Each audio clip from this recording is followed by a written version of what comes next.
poucas palavras. Um olhar sobre o mundo, a vida e a sociedade, à luz da Palavra de Deus, com Augustus Nicodemos.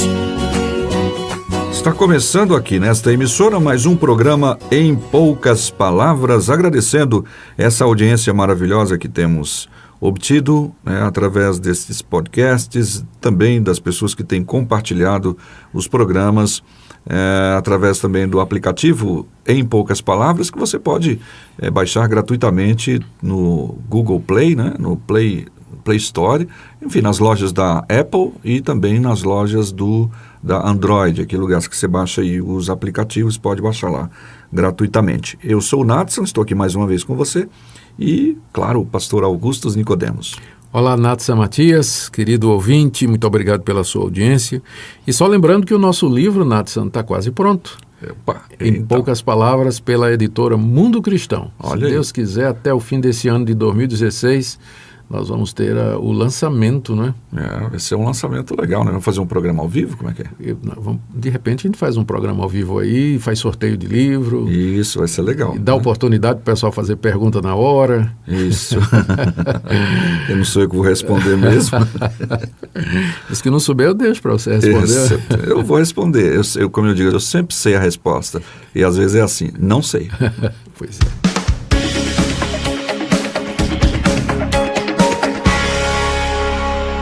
Estamos gravando, então, uma série de programas sobre a doutrina da salvação à luz da teologia reformada.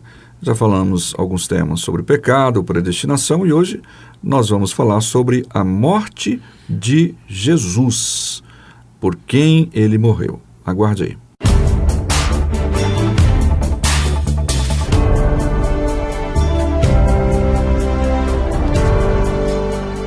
Pastor Augustus, este, então, é um programa sublime, porque vai falar sobre a morte de Jesus. Sim. Então, por quem Jesus realmente morreu? Algumas pessoas dizem, ele morreu por todos, e outros somente pelos escolhidos, pelos eleitos. Então, essas são as duas perguntas, por quem Jesus morreu e se foi pelo mundo todo ou somente pelos eleitos. Natson, de fato, essa é uma questão muito delicada, não é? Mesmo entre os reformados existe diferença de opinião a respeito dessa pergunta, dessa questão. Na verdade, todos os reformados concordam que a morte de Cristo ela é eficaz, ela é suficiente, ela é poderosa para salvar todo aquele que crê. Certo. E que a pessoa que crê no Senhor Jesus, ela tem a vida eterna, é justificada dos seus pecados, é recebida por Deus, seus pecados são cancelados, Deus não trata mais essa pessoa de acordo com as suas iniquidades, mas o recebe como filho. Sim. E o torna herdeiro de Deus e participante daquele mundo por vir, o mundo vindouro que se aproxima a cada dia que passa. Então não há diferença entre os reformados a respeito disso. A diferença é exatamente essa aí, nessa questão que você mencionou, não é? Qual é o alcance da morte de Cristo? Teria Cristo na cruz do Calvário pagado os pecados de toda a humanidade? Ou será que ele pagou os pecados eficazmente, Pagou eficazmente os pecados somente dos eleitos? Essa questão é levantada porque há passagens na Escritura, na Bíblia, que parecem sugerir que Cristo morreu pelo mundo todo, ou seja, por todos os seres humanos. As pessoas gostam de lembrar daquela passagem, Deus amou o mundo de tal maneira Sim. que deu o seu Filho, João 3,16, deu o seu Filho unigênito para que todo aquele que nele crê não pereça, mas tenha a vida eterna. Todavia, essa passagem não está falando da morte de Cristo, nem por quem ele morreu. Fala apenas do amor geral de Deus pela humanidade, E até diz que quem crê é que será salvo, não é o mundo todo. Deus amou o mundo, mas apenas os que creem é que serão salvos, Então essa passagem ela não responde exatamente a nossa questão.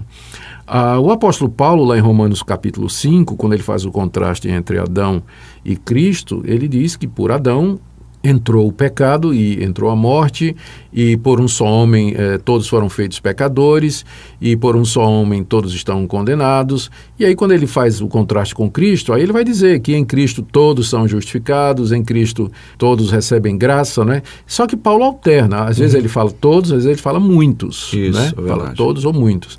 Então aquela passagem lá de Romanos 5, ela é uma passagem difícil de interpretar, e o mais provável é que Paulo em alguns lugares está usando todos no sentido de muitos, e muitas vezes ele está usando muitos no sentido de todos, né? Quando ele diz assim, pelo pecado de Adão, muitos foram feitos pecadores. Ué, não é que muitos aí significa todos. Sim. Não é? Então, a gente tem que ver de que forma Paulo está usando essa passagem. Também há passagens que falam que Deus quer que todos sejam salvos. Isso, exato. Aí nós temos que analisar, bem usado. Você tem que analisar o que é que significa todos aí. E essa passagem está lá na primeira carta de Timóteo, capítulo 2, no contexto em que Paulo pede oração por todas as classes de homens. Todos os tipos de pessoas, os reis, os que estão em autoridade, não é? Então a passagem pode significar que Deus quer que pessoas de todas as classes, todo tipo de status econômico, social, racial, sejam salvos. E às vezes também todos quer dizer simplesmente judeus e gentios. Sim. Que Deus quer que pessoas entre os judeus e entre os gentios sejam salvos, né? Então, nós teríamos que verificar essas passagens com muita clareza, analisar cada uma no seu próprio contexto para chegar a essa conclusão. Por outro lado, você tem passagens onde você encontra Jesus dizendo assim, eu não oro pelo mundo, mas somente por aqueles que tu, ó Pai, me deste do mundo. E aí nós dizemos que o alcance da oração de Jesus é o mesmo alcance da sua morte, ou seja, ele ora por aqueles por quem ele morreu. Então, se ele não ora pelo mundo, é porque a morte dele não foi para salvar o mundo, mas para salvar os que são seus. No próprio Evangelho de João, nós temos passagens em que Jesus diz assim, eu dou a minha vida pelas minhas ovelhas. Lá em Efésios capítulo 5, diz que Cristo nos amou e se entregou a si mesmo por nós. Ou seja, ele amou a igreja, ele se deu pela igreja. Ele derramou seu sangue pela sua igreja. Está lá em Efésios capítulo 5, o apóstolo Paulo falando a respeito disso aí, né? Até fazendo um paralelo com o papel do marido com relação à esposa. Por esses motivos, então, é que se pensa, não é, dentro da teologia reformada, aos que vão defender que a morte de Cristo ela foi eficaz somente para os eleitos. E aqui tem uma distinção que foi feita, Nathan, eu creio que remonta a Agostinho, entre a extensão da morte de Cristo, a potência, né, da extensão e da eficácia. Seria mais ou menos assim, Cristo morreu potencialmente pelo mundo. Sim. Ou seja, se o mundo inteiro tivesse sido eleito, então haveria virtude suficiente no sangue de Cristo para salvar cada pessoa que já existiu nesse mundo. Mas ele morreu eficazmente somente pelos eleitos. O argumento é o seguinte, se Cristo pagou os pecados de João na cruz, se Cristo morreu por João na cruz, se Cristo sofreu a punição de João, não faz sentido Deus mandar João para o inferno. Porque João iria pagar de novo, não é? Quer dizer, o mesmo pecado teria sido punido duas vezes. Foi primeiro punido em Cristo e depois punido lá no inferno na pessoa de João, não é? Pois é, você imagina, Cristo sofreu por João e João não aceita. João não quer. E João morre nos seus pecados e vai sofrer, ou vai pagar, né? Vai pagar os seus pecados pelos quais Cristo teria, teoricamente, morrido. Então, eu creio, Nathan, que Cristo morreu potencialmente pelo mundo, mas ele pagou na cruz do Calvário, especificamente, o pecado dos eleitos. Ele morreu pelos eleitos. Nenhuma gota do seu sangue foi derramado em vão. Todos aqueles por quem Cristo morreu, eles serão eficazmente salvos. Se Cristo morreu e pagou os pecados do mundo todo, a conclusão lógica é o universalismo. O mundo todo seria salvo. Não poderia morrer ninguém sem conhecer a Cristo, né? Pois é, só que a verdade bíblica é que uma grande parte da humanidade vai ser condenada. Não é? Fica difícil você imaginar que o Filho de Deus tenha na cruz do Calvário sofrido e derramado o seu sangue e que esse sacrifício não tenha sido eficaz. Então, ele é eficaz nos eleitos. Estes serão chamados por Deus, serão justificados e terão aplicados a si os benefícios do sangue precioso de Jesus. Alguns podem chegar à conclusão dizendo, bom, na verdade, se Deus, então, não morreu por todos, isso poderia diminuí-lo, ou seja, porque ele não tem poder para salvar toda a humanidade?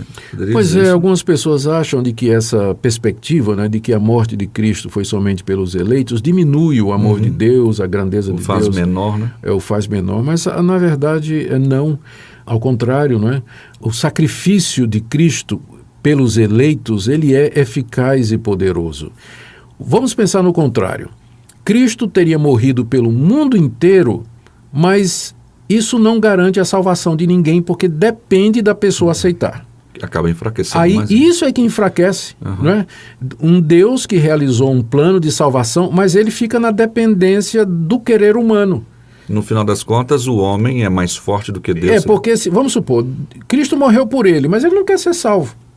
Então ele vai para o inferno, mesmo que Cristo tenha se sacrificado e sofrido por ele. Então essa perspectiva é que diminui Deus. Não é? Essa outra perspectiva da teologia reformada, ou de um ramo da teologia reformada, não é? Diz que o sacrifício de Cristo ele é eficaz. Aqueles por quem Cristo morreu, esses serão verdadeiramente chamados, convertidos, salvos, perdoados e justificados. Os outros serão condenados pelos seus próprios pecados, com justiça. Deus não teria que salvar nenhum deles e Cristo não teria que morrer por nenhum deles. Eles vão pagar os seus próprios pecados na condenação eterna.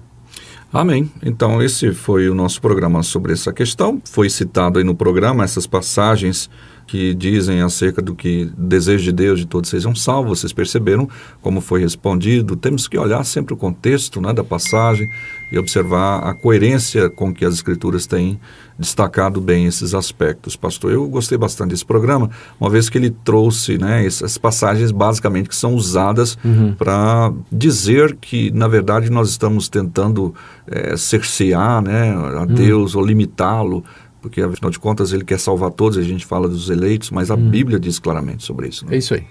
Então tá bom, gente. Ficamos por aqui com o terceiro programa desta série que estamos falando sobre a doutrina da salvação a partir da teologia reformada. Pastor.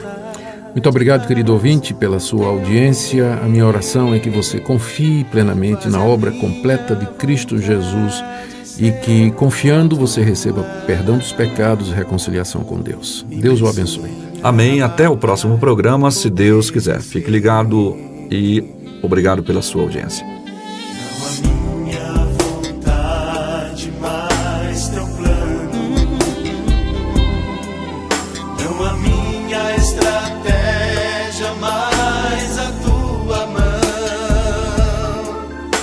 Sou tão pecador, sou tão humano.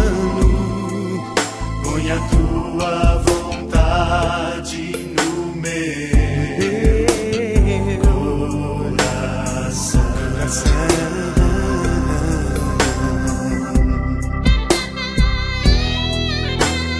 Obedecer por amor.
Poucas palavras. Um olhar sobre o mundo, a vida e a sociedade. à luz da Palavra de Deus. Apresentação Nadson Matias. Comentário Augustus Nicodemos. Um programa da Primeira Igreja Presbiteriana de Goiânia, Rua 68, esquina com 71 Centro. Visite o nosso site www.pipg.org. Apoio Seminário Presbiteriano Brasil Central, Goiânia.